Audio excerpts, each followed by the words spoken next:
ಹೈಕೋರ್ಟ್ನಲ್ಲಿ ವಿನಯ್ ಕುಲಕರ್ಣಿ ಭವಿಷ್ಯ, ಶಿಕ್ಷೆಗೆ ತಡೆಯಾಜ್ಞೆ ಕೋರಿದ್ದ ಅರ್ಜಿ ವಿಚಾರಣೆ ಪೂರ್ಣ, ಆದೇಶ ಕಾಯ್ದಿರಿಸಿದ ನ್ಯಾಯಾಲಯ.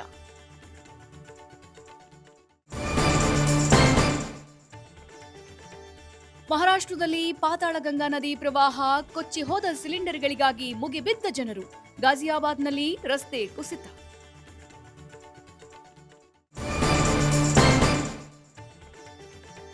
ವಯನಾಡು ಭೂಕುಸಿತಕ್ಕೆ ಬಲಿಯಾದವರ ಸಂಖ್ಯೆ 6ಕ್ಕೆ ಏರಿಕೆ, ಮತ್ತೊಂದು ಶವ ಹೊರತೆಗೆದ ಎನ್ಡಿಆರ್ಎಫ್, ಉಳಿದ 3 ಶೋಧ.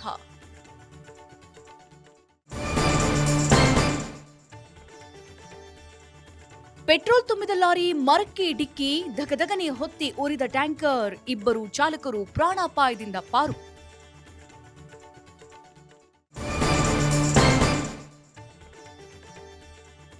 ರಾಮಮಂದಿರ ಹುಂಡಿ ತನಿಖೆ ಚುರುಕು, 3 ಪ್ರಮುಖ ಆರೋಪಿಗಳಿಗೆ ಎಸ್ಐಟಿ ಗ್ರಿಲ್, ಇಂದು ಮತ್ತಷ್ಟು ದಾಖಲೆ ವಶಕ್ಕೆ ಪಡೆಯುವ ಸಾಧ್ಯತೆ.